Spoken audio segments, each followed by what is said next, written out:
Berdasarkan hasil survei Saiful Mujani Research and Consultant yang terbaru, dalam simulasi 3 nama, ada 3 nama yang konsisten berada dalam 3 teratas bakal capres yang bakal dipilih oleh kita semua kalau dilakukan pilpres pada saat dilakukan survei tersebut. Ada nama Ganjar Pranowo yang konsisten di posisi pertama dengan perolehan suara 33,7%, kemudian ada Anies Baswedan 28,1% dan Prabowo Subianto 26,1%. Lagi-lagi menunjukkan ada perebutan suara ceruk suara antara Prabowo Subianto dan Anies Baswedan. Kita coba kaitkan perolehan suara dari 3 nama bakal capres yang punya elektabilitas yang moncer ini dengan peta koalisi yang hari-hari ini kita saksikan manuver dari parpol-parpol semakin bergeliat. Kita coba hubungkan, saya ajak Anda nanti ngobrol dengan sejumlah narasumber yang hadir secara langsung di studio BTV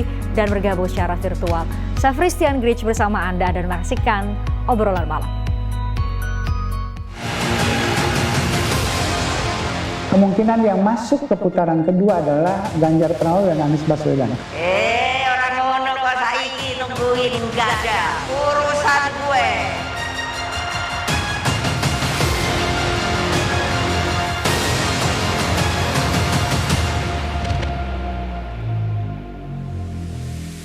Signifikan selisihnya unggul terhadap Anies dan Prabowo Subianto. Ya, selisihnya sekitar 6-7% begitu. Demikian juga dengan Prabowo Subianto dan Anies Baswedan begitu. Nah, yang kedua adalah antara Prabowo Subianto sama Anies Baswedan. Lembaga survei Saiful Mujani Research and Consulting merilis Sigi yang membandingkan 4 nama calon presiden dengan asumsi ada 4 koalisi yang beradu pada Pilpres 2024 mendatang. Dengan simulasi 4 nama, Ganjar unggul dengan elektabilitas tertinggi 32,4%. Selisihnya signifikan dengan nama lainnya seperti Anies Baswedan di angka 26,8% yang bersaing ketat dengan Prabowo Subianto 25,6%. Sementara Erlangga Hartarto muncul dengan angka 3%. Nah, kita tahu yang paling kompetitif di antara 2 ini adalah Ganjar Pranowo. Oleh karena itu 4 calon, Anies Baswedan mewakili Nasdem, PKS, sama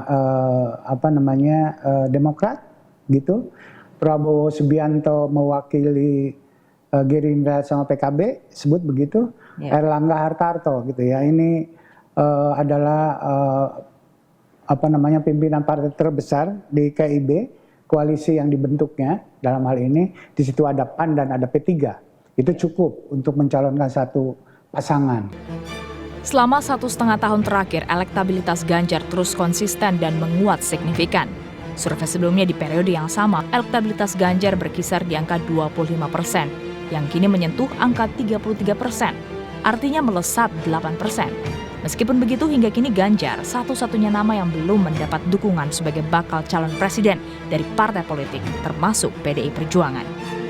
Isu keregangan Ganjar dan Megawati telah ditepis dengan kemesraan yang diumbar saat pelantikan Wali Kota Semarang akhir Januari lalu. Ganjar tampak duduk bersebelahan dengan Ketua Umum PDI Perjuangan Megawati Soekarnoputri. Nama-nama bakal capres yang mendulang elektabilitas tinggi makin mengerucut, tapi peta koalisi parpol hingga saat ini masih cair. Publik menanti parpol mana yang benar-benar bakal mendengar aspirasi, bukan sekedar adu narasi. Saya perkenalkan sejumlah narasumber, ada yang bergabung di studio terlebih dahulu. Saya perkenalkan ada Direktur Riset SMRC, Mas Denny Irvani. Terima kasih Mas Denny sudah bergabung bersama kami di studio BTV. Gak hanya kita berdua, ada 3 narasumber lain sedianya yang bergabung secara virtual. Saya sapa terlebih dahulu yang sudah bergabung. Ada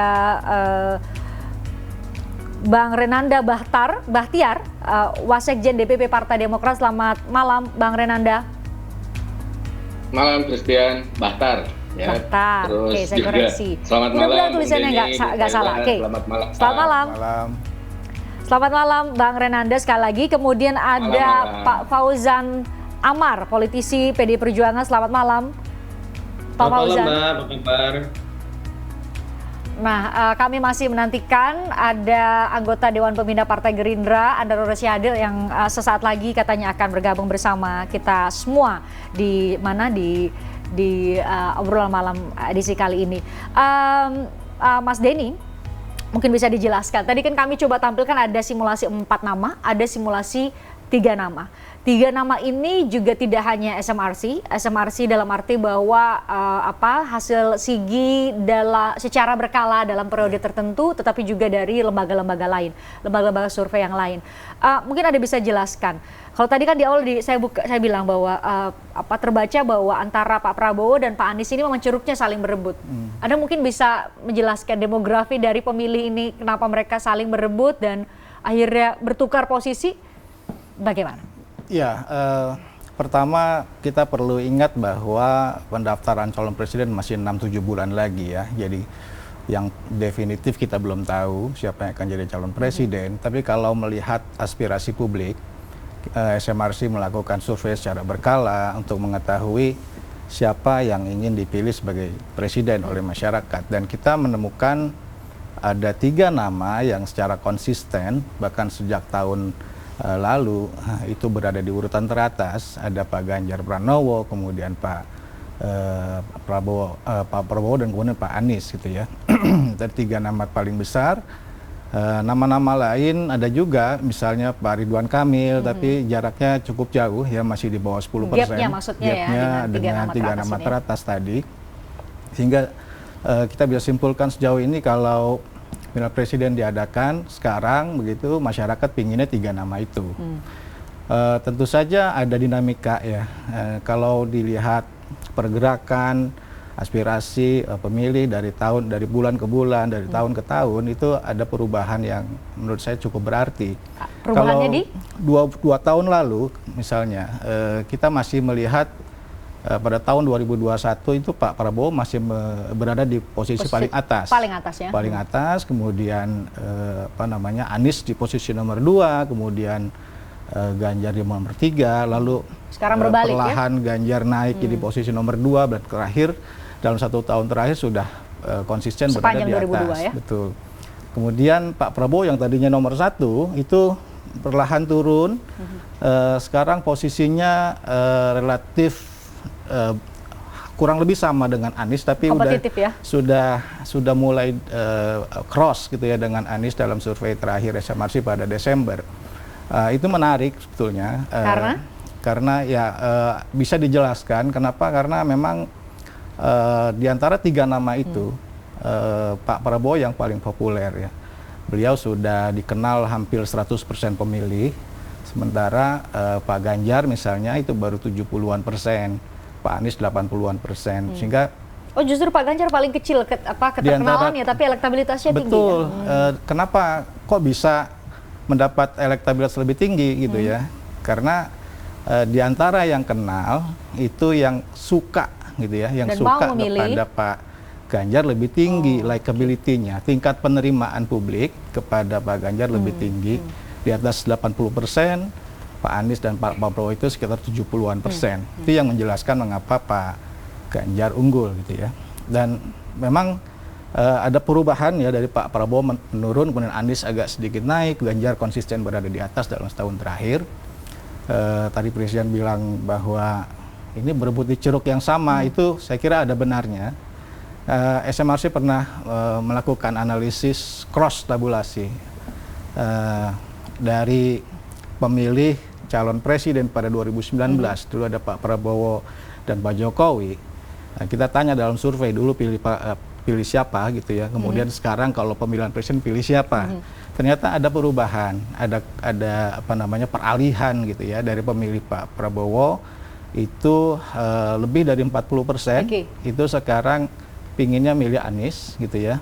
Ya, pemilih Pak Prabowo masih cukup banyak, tapi artinya sudah mulai banyak gitu ya yang menginginkan Pak Anies, walaupun Pak Prabowo ada di situ sebagai calon. Ini pengaruh faktor apa? Karena kemudian memang saya wawancara Bang Andre belum bergabung nih, saya harap sebenarnya sudah bergabung dan bisa mendengarkan pembicaraan kita. Pak Prabowo katanya masih belum kampanye, belum memanaskan mesin partai untuk melakukan berbagai strategi pemenangan, sehingga kemudian ini yang menjadi jawaban menurutnya ya. Nanti kita konfirmasi kalau sudah join. Ya, memang di antara 3 nama itu kan yang paling kelihatan gitu ya, berkampanye, bersosialisasi, bertemu dengan massa dalam tujuan menarik dukungan publik dalam kaitannya sebagai calon presiden itu kan hanya Pak Anies sementara ini. Karena sudah dideklarasikan oleh Partai Nasdem gitu ya. Sementara Pak Ganjar misalnya itu belum jelas apakah bisa maju lewat PDI Perjuangan atau dari partai lain begitu. Kalau Pak Prabowo juga sudah deklarasi sebetulnya, namun kan tidak semasif Anies dalam hal kunjungan dari berbagai daerah, daerah begitu ya. Dia masih menjalankan tugasnya sebagai menteri. Ya.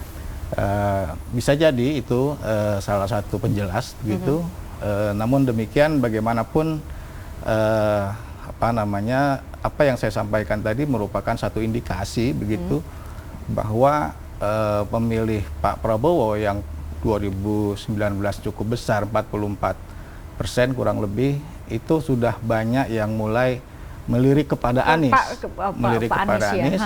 Pak Prabowo sendiri sebetulnya juga ketika dia bergabung dengan pemerintahan Jokowi cukup dapat insentif. Dia dapat dukungan dari pemilih Jokowi yang tadinya milih Jokowi memilih Pak Prabowo juga ada, tapi tidak sebesar Ganjar. Pemilih Pak Jokowi mayoritas lebih ditarik kepada Ganjar, sementara pemilih Pak Prabowo sekarang sudah mulai melirik Anies. Itu yang terjadi di tingkat masyarakat. Yang menjelaskan ya kenapa kemudian ada cross ya pemilih di antara dua nama tadi ya, Pak Prabowo dan Pak Anies. Pak Fauzan, tadi dikatakan bahwa justru Pak Ganjar ini menjadi satu-satunya dalam setahun terakhir setidaknya dari survei berkala SMRC satu-satunya nama yang selalu konsisten berada di nomor 1 pula ya dibanding dengan 2 nama lain. Tapi lagi-lagi nih kami kemarin kan pada saat ulang tahun PDIP itu sebenarnya menanti-nanti betul apakah mau diumumkan nih sosok siapa nih kira-kira, apakah kader yang salah satu-satunya kader PDIP yang dengan elektabilitas tertinggi saat ini dari berbagai hasil survei dari berbagai lembaga survei atau bagaimana? Kok lama ya Pak? Ya, terima kasih Mbak Christian. Tentu ini adalah satu apresiasi dari publik terhadap kader PDI Perjuangan yang sekarang bertugas sebagai Gubernur Jawa Tengah ya. Nah, artinya sekalipun sampai hari ini PDI Perjuangan belum memutuskan siapa yang akan menjadi calon presiden, walaupun secara peraturan perundang-undangan telah memenuhi syarat, ternyata apresiasi publik yang disurvei oleh SMRC menunjukkan bahwa kader PDI Perjuangan memiliki elektabilitas yang bagus. Ini tentu harus kita apresiasi survei tersebut. Namun demikian ya di PDI Perjuangan sendiri di samping belum diumumkan siapa yang akan menjadi calon presiden, masih ada nama-nama lain yang juga potensial untuk menjadi calon presiden. Yaitu? Ada Ibu Puan Maharani yang sekarang menjadi Ketua DPR RI, ada Ibu Tri Risma hari ini yang sekarang menjadi Menteri Sosial, ada juga adalah Menpan RB, Abdullah Azwar Anas dan sebagainya. Ini nama-nama yang saya kira juga memiliki prestasi yang bisa dibanggakan sekaligus juga memiliki kinerja yang baik ketika memimpin di eksekutif dan juga di legislatif. Pak Fauzan, tapi kan kalau dibanding dengan Pak Ganjar, 3 nama lain tadi yang Anda sebutkan itu elektabilitasnya berdasarkan apa yang dipotret oleh berbagai lembaga survei termasuk SMRC kan di bawah. Gapnya juga jauh Pak Fauzan. Pak Ganjar sendiri ketika mencalonkan gubernur pertama kali itu surveinya jauh dibanding incumbent. Faktanya kan menang. Begitu juga Pak Jokowi ketika mencalonkan diri dicalonkan sebagai gubernur DKI Jakarta kan juga surveinya jauh dibanding incumbent. Nyatanya kan juga menang. Jadi karena ini kan masih masih terlalu dini kalau kita kemudian survei itu menjadi salah satu tolak ukur untuk mencapai sebuah kemenangan, bahwa survei menjadi salah satu alat, tapi bukan segala-galanya. Karena sekali lagi, ketika nanti sudah diumumkan siapa yang akan menjadi calon presiden dari PDI Perjuangan, tentu mesin partai akan bergerak semakin masif. Walaupun sekarang Ibu Ketua Umum selalu memberikan arahan kepada kader PDI Perjuangan agar turun ke bawah bersama rakyat, menangis dan tertawa bersama rakyat. Karena itu adalah cara terbaik untuk bagaimana kita menyerap aspirasi rakyat dan mewujudkan janji-janji yang telah disampaikan pada saat pemilu 2019. Baik. Itu, Mbak. Baik. Ini kami masih menanti nih posisinya. Jadi pesannya Pak Fauzan adalah tunggu aja dulu ya. Tapi ada satu hal mau saya konfirmasi, tapi usai jeda lah. Dari 3 nama tadi, karena memang di kalangan wartawan tuh beredar Pak Fauzan. Saat ini katanya PDIP memang lagi menggodok 4 nama yang nanti bakal dikerucutkan baru bulan Maret. Apakah tadi kan kalau saya hitung kan Pak Fauzan menyebutkan 3, ada Bu Puan, Bu Tri Risma hari ini, Pak Azwar Anas, apakah keempatnya ini juga Pak Ganjar? Jadi ini mengkonfirmasi informasi yang berada dari kalangan wartawan atau tidak? Tapi kita bahas usai jeda. Tadi juga saya dengar Bang Andre Rosiade juga sudah bergabung, jadi kita bahas kalian dengan Pak Prabowo tadi ya. Kami jeda dulu, usai jeda kami akan kembali untuk Anda.